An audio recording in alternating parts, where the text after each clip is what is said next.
यहाँ ये बाबे बाबिया और बिल्कुल मैं धन्यवाद कॉल करने के लिए। मैं ये शब्द नहीं कहने के लिए आपको कहूंगा कि गांव के लोग गंवा रहे, ये शब्द कहना गलत है। और अच्छा हम ये कहें कि अगर भारत सही में कहीं बसता है तो आज भी गांव में बसता है, और साधु संतों के ही कारण हमारा धर्म इतने सालों बाद भी, इतने आक्रमणों के बाद भी जीवित रहा। हाँ, उसमें कुछ गलतियां हो रही है और कुछ लोग स्वार्थ के कारण और पैसों के लिए उसका दुरुपयोग करें और उनके खिलाफ कड़ी कार्रवाई होनी चाहिए, उसमें कोई दो राय नहीं। लेकिन श्रद्धा के नाम पर सबको एक जैसे आंकना ये भी सही नहीं है। एक और कॉलर अपनी बात को रखना चाहते हैं, बोलिए अभिषेक जी। सर, मुझे लगता है कि अंधश्रद्धा के नाम पर अगर जो कानून अगर बनाया जा रहा है, विधेयक लाने की बात की जा रही है तो बिल्कुल सही की जा रही है। लेकिन इसका दूसरा जो पहलू है कि अंधश्रद्धा के नाम पर ऐसा कानून लाया जाए जिस नाम से श्रद्धा का ही कत्ल हो। जैसे मैं दोबारा बताना चाहूंगा प्रशांत जी, खास करके आपके लिए, कि जैसे साईं बाबा ने पानी से दीपक जलाए थे, आप इसको क्या कहेंगे? देखिए, पानी से दीपक जलाए, मैं तो खैर इन चीजों में बिलीव करता हूँ। मैं मानता हूँ कि ये है चमत्कार है। इवन मैं तो जैनिज्म को मानता हूँ, तो हमारे यहाँ भी कई ऐसे साधु संत हैं जो चमत्कारिक रूप दिखाते भी हैं। लेकिन कई बार अगर देखा जाए इसका दुरुपयोग भी हो रहा है। अगर मैं हरिद्वार जाता हूँ जैसे, तो वहां पर कई ऐसे आश्रम में ऐसे साधु संत मिलते हैं जो बाकी में ढोंग कर रहे हैं और देश के लोगों को, भोले भाले लोगों को बेवकूफ बना रहे हैं। बिल्कुल अभिषेक जी, तो जो ढोंगी है उनको पकड़ा जाए, उनके ऊपर कार्रवाई हो, ये सब ठीक है। लेकिन क्या उनका बहाना बनाकर सबको पीसा जाए, ये सही है क्या? देखिए, सबको पीसना तो गेहूं के साथ घुन तो पिसता ही है। खैर, जब तक कोई स्ट्रिक्ट कानून ना आ जाए, देश आज विकास की तरफ बढ़ रहा है, देश आज आने वाले टाइम में इवन वर्ल्ड पावर बनने जा रहा है, और अगर हम उस अंधविश्वास को ही ना कुचलें, लोग अगर उसी अंधविश्वास पे धर्रे पे गांव में विकास ना हो तो हम कैसे बैलेंस विकास कर पाएंगे देश का? तो ऐसे स्ट्रिक्ट कानून आना तो जरूरी है खैर देश में, जिससे थोड़ा बहुत तो लॉस होगा, श्रद्धा का भी इवन थोड़ा बहुत कत्ल होगा, लेकिन इस टाइम बाद वो बैलेंस हो जाएगा और उसको लोग प्रैक्टिकली एक्सेप्ट करना शुरू कर देंगे। आज हम शहरों में देखते हैं, इवन मैं अपने घर से अगर देखूं, मैं यूपी का रहने वाला हूं, मेरे घर में लोग बाग जितना मंदिरों में और इन चीजों में पूजा में टाइम देते हैं, मैं आज की डेट में इतना दे नहीं पाता हूं। लेकिन मैं एक्सेप्ट करता हूं कि वो चीज इतनी जरूरी। देखिए, हम समय के साथ साथ जितनी बिजी लाइफ हमारी होती चली जाएगी, हम उतने ही प्रैक्टिकल होते चले जाएंगे। तो जितना ही इंसान गांव में बेवकूफ बनाया जा रहा है या उन चीजों में इन्वॉल्व है, क्योंकि उस पर रोजगार धंधा नहीं है, लेकिन अगर उसे धंधा दे दिया जाए या इन चीजों से अलग किया जाए, तभी वो सोच पाएगा अपने विकास के लिए, अपने धंधे के लिए, अपने परिवार के विकास के लिए। और परिवार का विकास ही शायद देश का विकास कर पाएगा। और इन चीजों में उलझा रहेगा तो शायद वो विकास कुछ भी नहीं कर पाएगा, और इन्हीं के नाम पे वो अपने परिवार वालों को बेवकूफ बनाता रहेगा कि मैं इन चीजों में टाइम दे रहा हूँ, यहाँ टाइम दे रहा हूँ, वहां, और उसका शायद विकास संभव है ही नहीं, देश का भी रुकेगा। बिल्कुल अभिषेक जी, मुझे लगता है आपकी ऐसी सारी प्रतिक्रिया, या जो कॉलर इस प्रकार की प्रतिक्रिया कह रहे हैं, वो ऐसे बाबा बंगाली जैसे जो लोग हैं, जो है तो कहीं से, लेकिन बाबा बंगाली कहने से अगर आपके पास क्लाइंट आता है तो ऐसे कई आपको लोग दिखेंगे जो कि सर्टिफाइड स्टैम्प मार के कहते हैं कि हम सर्टिफिकेट देंगे, गारंटी देंगे कि 1 से 1 रुपया दे दो, आपका काम हो जाएगा। ये धर्म के नाम पर पूरी तरीके से आघात है। ये इन लोगों से भी दुष्ट काम है जो धर्म को खत्म करने का काम करें, लेकिन ये श्रद्धा वाले नहीं है। ये तो दुकान चलाने वाले हैं और ये तो बस पेट भरने वाले हैं। जो पूरा हमारा जीवन दर्शन है, जो हमारे हजारों साल की परंपरा है, जो हमारी मान्यता है, उनके बारे में हम बात करें और वहां हाथ लगाने का किसी को कोई अधिकार नहीं। ऐसी मान्यता हमारे देश के ज्यादातर बड़े हिस्से की है। एक और कॉलर। सरकार ये जो कानून लाना चाहती है, हाँ, इसके पीछे इनका उद्देश्य है कि हिंदू तो एक संगठित नहीं रहे और कांग्रेस अपना शासन बिंदास चला सके। इस्लाम को बढ़ावा देने की इनकी नीति है। अल्पसंख्यकवाद का तुष्टीकरण कर रहे हैं ताकि इस देश में हिंदू कमजोर रहे, हिंदू दबाव में रहे, हिंदू कभी ऊपर नहीं आ पाए। और हिंदुओं में जो तथाकथित बुद्धिजीवी वर्ग है वो इसका समर्थन कर रहे हैं, और आम जो हमारी हजारों साल पुरानी जो आस्था है उसके ऊपर चोट करने का ये प्रयास हिंदू समाज के ही बुद्धिजीवी कर रहे हैं, जिनको धर्म की कोई जानकारी नहीं है, जिनको देश की संस्कृति की कोई जानकारी नहीं है, और कांग्रेस इनका समर्थन कर रही है ताकि वो देश के बिंदास तरीके से अपना शासन चला सके और हिंदुओं को कमजोर करे और मुसलमान और इस्लाम को बढ़ावा दे सके। ये इसकी साजिश है। धन्यवाद। ये आरोप लोग लगा रहे हैं और यह आरोप सरकार के कुछ क्रियाकलापों के कारण और प्रधानमंत्री से लेके छोटे छोटे नेताओं तक जो स्टेटमेंट दिए जाते हैं उससे लोगों में उपजी भावनाओं के कारण है, ऐसा मैं मानूंगा। एक और कॉलर। नमस्कार। अंधश्रद्धा के नाम पर श्रद्धा का कत्ल सही एक बड़ा गंभीर विषय है। ये हिंदू के साथ तो अन्याय है ही, ढोंगी सेकुलरिज्म को भी उजागर करता है। पहली बात तो ये है कि सरकार अगर वाकई सेकुलर है तो ऐसा विषय उसका हो ही नहीं सकता। ये काम धर्म गुरुओं का है। इसके पहले भी सरकार की तरफ से कई ऐसे कार्य किए जा रहे हैं जो हिंदुओं के विरुद्ध हैं, जैसे मुसलमानों के लिए आरक्षण, हिंदी हिंदुओं को शरणार्थी का दर्जा न देना।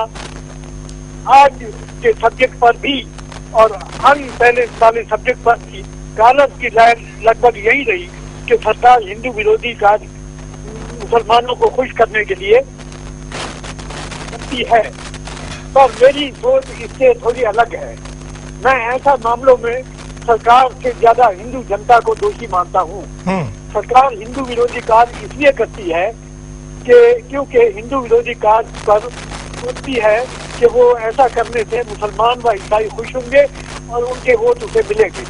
आखिर कांग्रेस ऐसा क्यों नहीं सोचती कि हिंदू विरोधी कार्यों से हिंदू रुष्ट होगा और मुसलमानों को वोट तो उसे मिलेंगे या नहीं मिलेंगे, हिंदुओं के वोट से वो वंचित रह जाएगी। ये तब हो सकता है जब हिंदू चुनाव में सरकार को ऐसा एहसास कराए, इससे उसकी हिम्मत कभी हिंदू विरोधी कार्य करने की नहीं हो।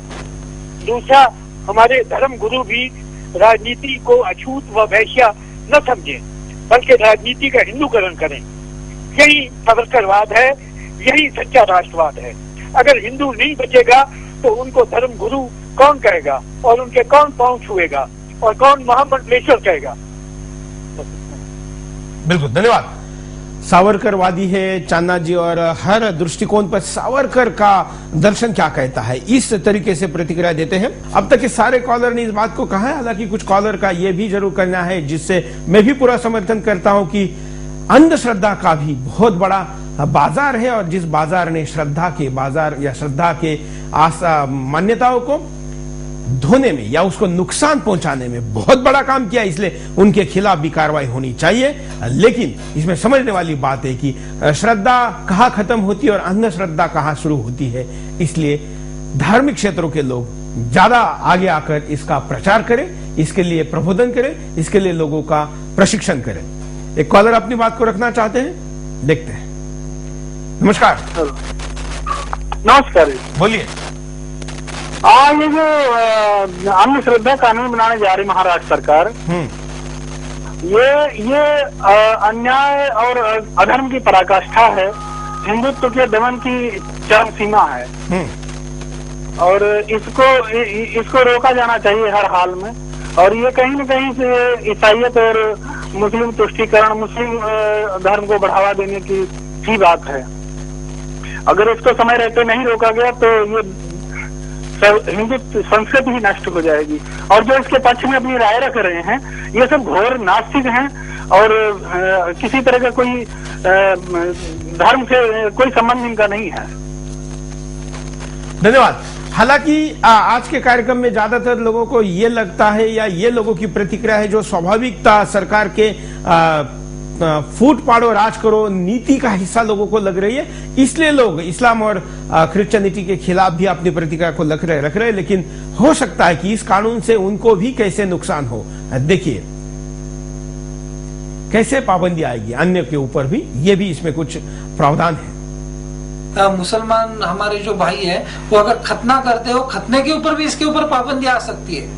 इतनी गंभीरता इस कानून के अंदर है। जैन संप्रदाय में है, उनके मुनि है, अपने बाल मतलब वो काटते हैं, वो बाल भी मतलब खींच नहीं सकते, इसके ऊपर पाबंदी आ सकती है। हिंदुओं के धार्मिक श्रद्धाओं के ऊपर, हिंदुओं के स्तोत्रों के ऊपर भी बंदी आ सकती है। हम कहते हैं सरकार को इतना ही है कि यह कानून हम बनने नहीं देंगे। सरकार यह कानून लाने का प्रयास करती है तो सभी संगठन, सभी हिंदुत्ववादी व्यक्ति इकट्ठा आकर सरकार के खिलाफ रास्ते के ऊपर उतरेंगे और एक कानून का विरोध करेंगे।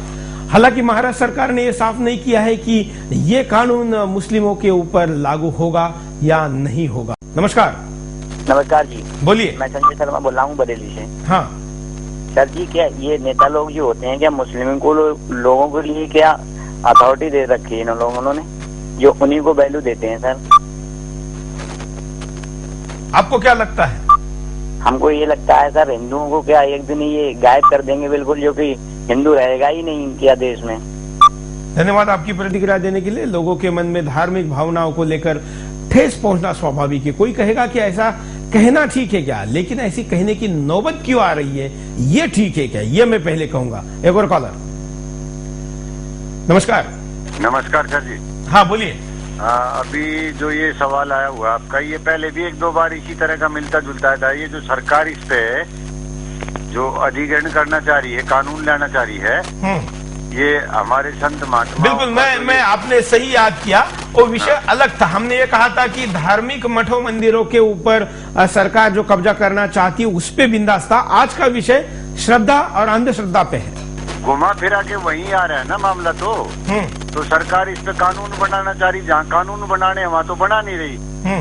अभी जो हमारा भूमि अधिग्रहण पे जो कानून था उसके बारे में कहीं भी नहीं आया है। ये तो जो इन्होंने मठों पे जो कमाई नजर आ रही है और जो कितने हजार करोड़ का जो वो खजाना है उन पे नियत है, साधु संतों पे इनकी नियत है। तो ये तो अब इनके कब्जा करके, और सरकार के मंत्रियों का ध्यान ही इन पे है कि कमाई तो कहीं है नहीं, इन्हीं को अपना जपत करें। बिल्कुल, हाँ धन्यवाद।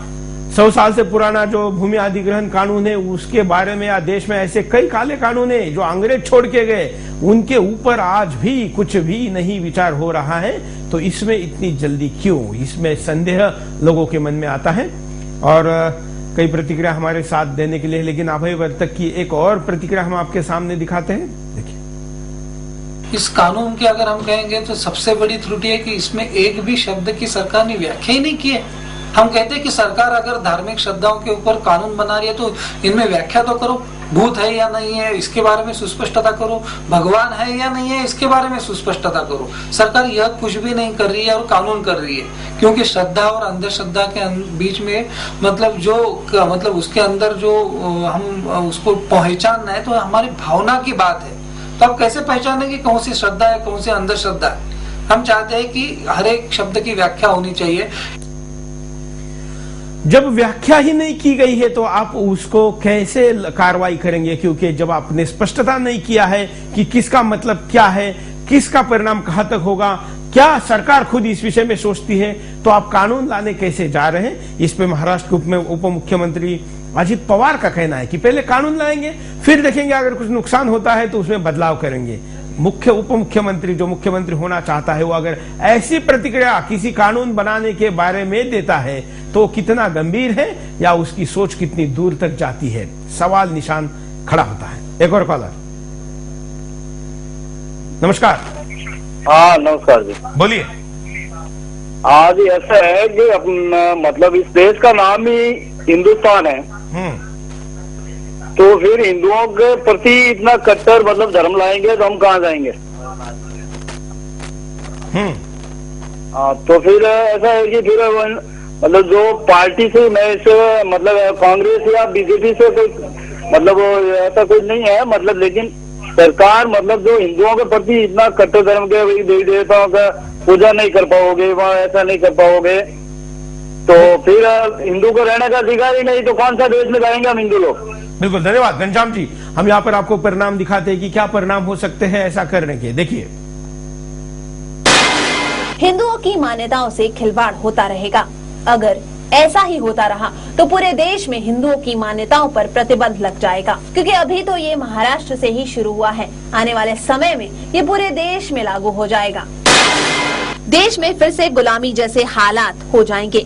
पहले देश अंग्रेजों की गुलामी में था,